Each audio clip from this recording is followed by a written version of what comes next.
ஒன்றை நான் கேட்டேன், அதையே நாடுவேன், என்றும் தம் மகிமையை காண. ஒன்றை நான் கேட்டேன், அதையே நாடுவேன், என்றும் தம் மகிமையை காண. ஜீவனுள்ள நாளெல்லாம் தம் ஆலயத்தில் தங்குவதை வாஞ்சித்து நாடிடுவேன். ஜீவனுள்ள நாளெல்லாம் தம் ஆலயத்தில் தங்குவதை வாஞ்சித்து நாடிடுவேன். காலையும் மாலையும் வேலையும் கர்த்தரை கருத்துடன் பாடிடுவேன். காலையும் மாலையும் வேலையும் கர்த்தரை கருத்துடன் பாடிடுவேன்.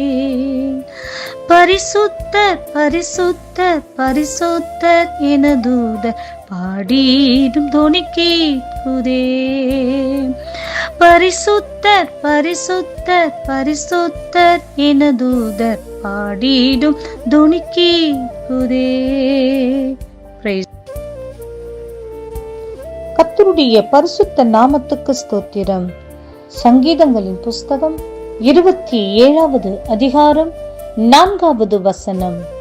கர்த்தரிடத்தில் ஒன்றை நான் கேட்டேன், அதையே நாடுவேன்.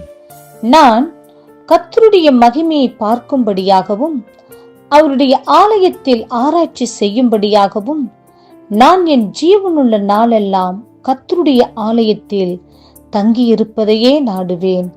பிரியமானவர்களே, தாவீது ராஜா சிறந்த ஒரு ராஜாவாக இருந்த போதிலும், சிறந்த அரண்மனையில் அவர் வசித்த போதிலும், உலக பிரகாரமான காரியங்களை நாடி ஓடுகிறவராக இல்லாதபடிக்கு அவர் கர்த்தருடைய மகிமையை பார்க்கும்படியாக நாடினார். அவருடைய ஆலயத்தில் ஆராய்ச்சி செய்யும்படியாக நாடினார். அவருடைய ஜீவனுள்ள நாளெல்லாம் கர்த்தருடைய ஆலயத்தில் தங்கியிருப்பதையே நாடினார். பிரியமானவர்களே, இந்த உலகத்தில் அநேக மக்கள் பல காரியங்களை நாடி தேடி ஓடுகிறவர்களாக பார்க்கின்றோம். ஆனால் தாவீது ராஜா கர்த்தரிடத்தில் ஒன்றை நான் கேட்டேன், அதையே நாடுவேன் என்று சொல்லுகின்றார். பிரியமானவர்களே, தேவனுடைய பிள்ளைகளாகிய நம் ஒவ்வொருடைய வாழ்க்கையிலும் நாம்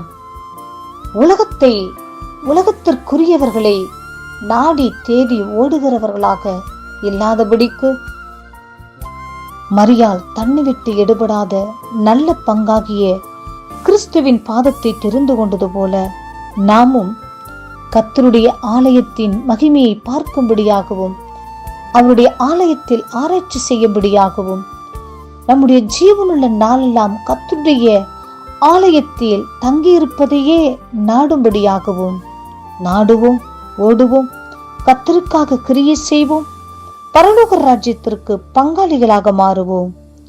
கர்த்தர் இந்த வார்த்தையை ஆசீர்வதிப்பாராக. ஆமென்.